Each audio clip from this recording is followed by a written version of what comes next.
Hello students, let us start with the next topic of chapter carbon and its compounds. तो बेटा हमारा next topic है what are homologous series. Homologous series क्या होता है?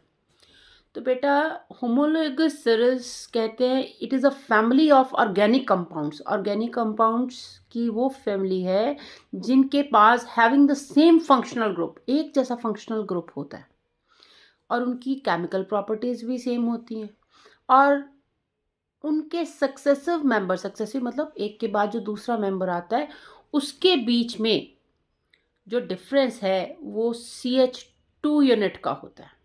CH2 unit का difference होता है। इस बात को समझो, जैसे हमने लास्ट लेक्चर में किया था एल्केन्स। एल्केन्स का फार्मूला था CnH2n+2, ये था अल्केन का फॉर्मूला, है ना।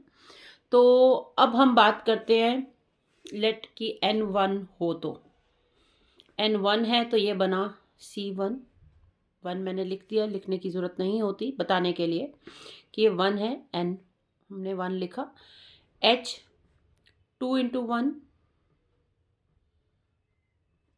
+ 2 तो फार्मूला बना CH4, ये बना राइट। और अगर N2 है तो चलो C2, ये सक्सेसिव हो गया ना, 1 के बाद 2 आएगा, 2 के बाद 3 आएगा, ऐसे होता है, सक्सेसिव हुआ ना। तो C2 N2 H2n, 2n का मतलब 2 × n इज 2, इसलिए 2 लिखा +2। अब बनाओ, क्या बना C2 और H6, यही बना ना C2H6। अब ये सक्सेसिव मेंबर्स हैं, इनके बीच का डिफरेंस हमने अभी बात की कि अगर हम बात बीच के डिफरेंस की करें तो CH2 का डिफरेंस आता है। चलो माइनस करके देखते हैं। अब हम लिखते हैं C2H4 सॉरी H6, C2H6 लिख लिया। इसमें से माइनस करो CH4, ठीक है। 4 में से 6 में से 4 माइनस किए 2, मतलब हाइड्रोजन रह गए 2 कार्बन में से एक कार्बन माइनस किया तो CH2 का डिफरेंस हुआ ना, CH2 का डिफरेंस। यही बात हम कह रहे थे कि सक्सेसिव मेंबर में CH2 का डिफरेंस मिलेगा। ये CH2 का डिफरेंस हमें मिला। अगर हम इसी चीज़ को मॉलिक्यूलर फॉर्म में देखें कि ये कितना मास यूनिट बना, तो कार्बन का मास होता है 12 यूनिट, हाइड्रोजन का होता है 1 यूनिट, 2 हाइड्रोजन है तो बना 2 यूनिट। तो टोटल CH2 का मास क्या बना? कार्बन का था 12 यूनिट, 2 हाइड्रोजन का 2 यूनिट, तो टोटल मास बना 14 यूनिट। 14 यूनिट का डिफरेंस आता है। मतलब ये कि दो सक्सेसिव मेंबर्स में, दो सक्सेसिव जो ऑर्गेनिक कंपाउंड्स होंगे किसी भी फैमिली के, तो उनके बीच में CH2 का डिफरेंस होगा, ठीक है, और वो 14 यूनिट मास यूनिट का डिफरेंस होगा, ठीक है। अब इसको कैसे लिखना है ध्यान से समझना, नोट्स की तरफ देखिए, इसका एक क्लिक भी ले लीजिए। Homologous series. A homologous series is defined as the family of organic compounds having the same functional group. इनका functional group भी same होगा। अगर इसमें मानो हम कोई भी ग्रुप लगा दें, let it be कि अगर हम OH ग्रुप लगा दें, OH ग्रुप लगा दें तो सारे में, तो सारे ही homologous series में वही functional ग्रुप लगेगा। अगर हम क्लोरीन, ब्रोमीन, आयोडीन कोई भी हैलोजन का ग्रुप लगा दें तो पूरी फैमिली में, पूरे सीरीज में, अल्केन्स की सीरीज में वही ग्रुप होगा। तो होमोलोगस सीरीज होती है कि इनका अगर फंक्शनल ग्रुप लगाते हैं तो फंक्शनल ग्रुप भी सेम होगा और इनके मॉलिक्यूलर जो मॉलिक्यूल्स, सक्सेसिव मॉलिक्यूल्स में जो डिफरेंस आएगा वो भी CH2 का होगा। और अगर मास यूनिट की बात करें तो 14 यूनिट का डिफरेंस आएगा, ठीक है। अच्छा, इसको कैसे लिखना है? ए होमोलोगस सीरीज इज डिफाइंड। अच्छा, एक बात और मैं इसमें बताना चाहूँगी, जैसे OH है, OH is a hydroxyl group, hydroxyl group है। भाई किसी के साथ भी हाइड्रोक्सिल ग्रुप लगा दिया तो वो बन जाएगा अल्कोहल। क्या बन जाएगा? अल्कोहल। अगर CH3 के साथ हमने CH4 के साथ अगर OH ग्रुप ऐड कर दिया, अगर हमने इसको बना दिया CH4 है, इसको हमने OH के साथ रिएक्ट किया तो ये बन जाएगा CH3OH। एक हाइड्रोजन हटेगा इससे और ये अल्कोहल बन जाएगा। ठीक है ना?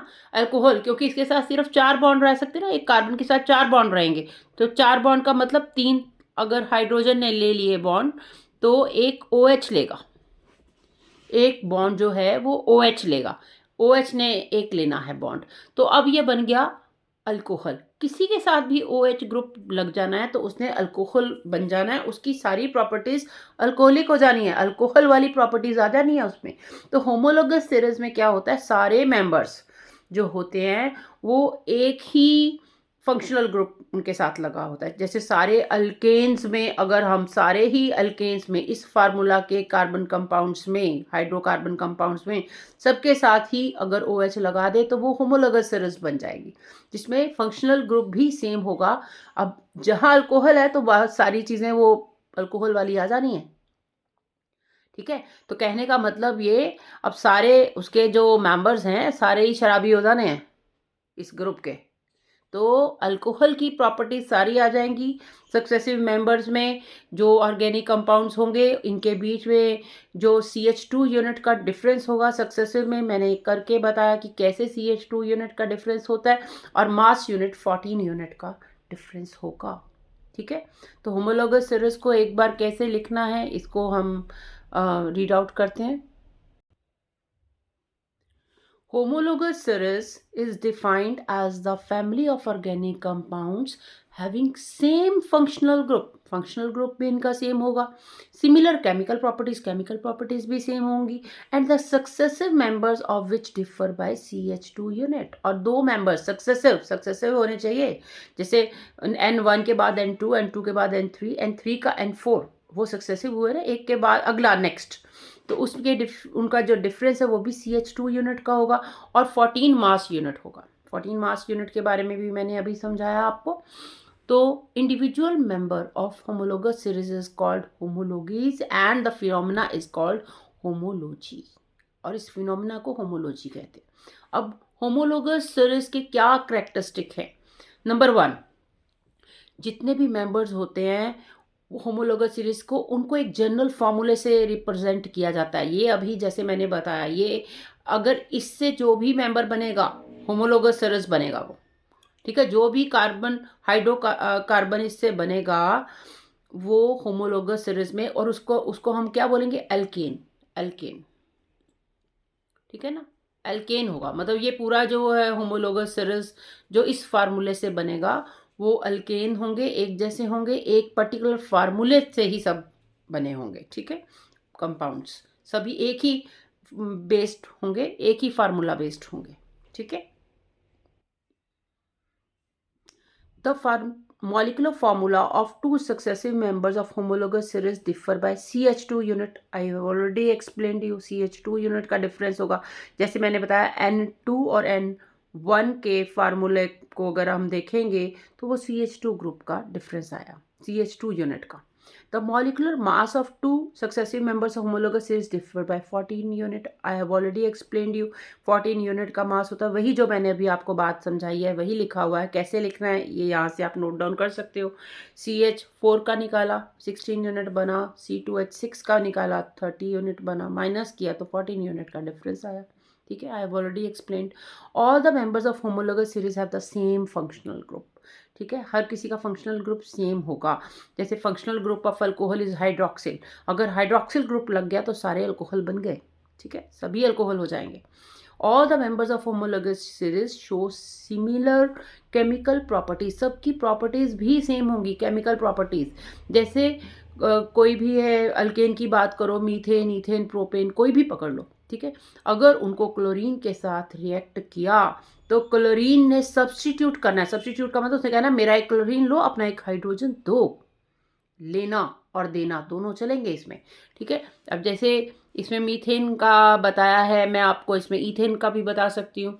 C2H6 है, इसको अगर क्लोरीन के साथ रिएक्ट किया, इसने क्या कहना है, इसने कहना है कि ठीक है अपना एक हाइड्रोजन दो, तो ये बन गया C2H5Cl और यहाँ बन गया HCl। मतलब सब्स्टिट्यूशन रिएक्शन सारे ही करेंगे। इसमें CH4 का दिखाया मैंने, C2H6 का दिखा दिया, ठीक है। तो ये जो है ये रिएक्शन हीट या लाइट की प्रेजेंस में होता है ये। अच्छा, एक और होमोलोगस सीरीज में इसमें जो ये ग्रुप है ये है हैलोजन ग्रुप। क्या इसको बोलते हैं? Halogen group. अब क्या होता है, फ्लोरो, क्लोरो, ब्रोमो, आयोडो, ये आयोड, फ्लोरीन, क्लोरीन, ब्रोमीन, आयोडीन, ये सारे ही हैलोजन ग्रुप के होते हैं। हैलोजन का मतलब सब भाई बहन है, एक ही फैमिली को बिलोंग करते हैं। इन सब की प्रॉपर्टी ये सारे ही सब्स्टिट्यूशन रिएक्शन शो कर देंगे, क्योंकि ये सारे भाई बहन हैं, इनकी आदतें सेम है, एक जैसी हैं। सब्स्टिट्यूशन फ्लोरीन कब भी करता है, क्लोरीन भी करता है, ब्रोमीन भी करता है, आयोडीन भी करता है, ठीक है। एक ही फैमिली के हैं ये मेंबर्स। और इसमें भी यही कहा है कि all members of homologous series show similar chemical properties. अब इतने जितने भी, जैसे क्लोरीन के साथ ये दिखाया, तो क्लोरीन के साथ सभी ने सब्स्टिट्यूशन दिखा देना है। अगर मीथेन दिखा रहा है तो इथेन भी दिखाएगा, प्रोपेन भी, ब्यूटेन भी, सबकी जो केमिकल प्रॉपर्टीज होंगी वो सेम होंगी। लास्ट इसका पॉइंट है, the members of homologous series show gradation in physical properties as a molecular mass increases. जैसे जैसे मॉलिक्यूल बड़ा होते जाएगा, मीथेन के बाद ईथेन, ईथेन के बाद प्रोपेन, ब्यूटेन, ठीक है, पेंटेन, हेक्सेन, जैसे वो बड़ा होता जाएगा तो उसका मास इंक्रीज होगा। जैसे मास इंक्रीज होगा तो मेल्टिंग पॉइंट, बॉइलिंग पॉइंट वो भी इंक्रीज होगा। तो ये सारी प्रॉपर्टीज होमोलोगस सीरीज में आती हैं, इसके करैक्टरिस्टिक हैं। तो इसका भी आप एक स्क्रीनशॉट ले लीजिए, स्क्रीनशॉट ले लो और अपनी कॉपी पे नोट डाउन कर लो, ठीक है। तो बेटा, आपको टॉपिक समझ आया हो तो प्लीज़ इस वीडियो को लाइक कीजिए और चैनल को सब्सक्राइब कीजिए। Thank you.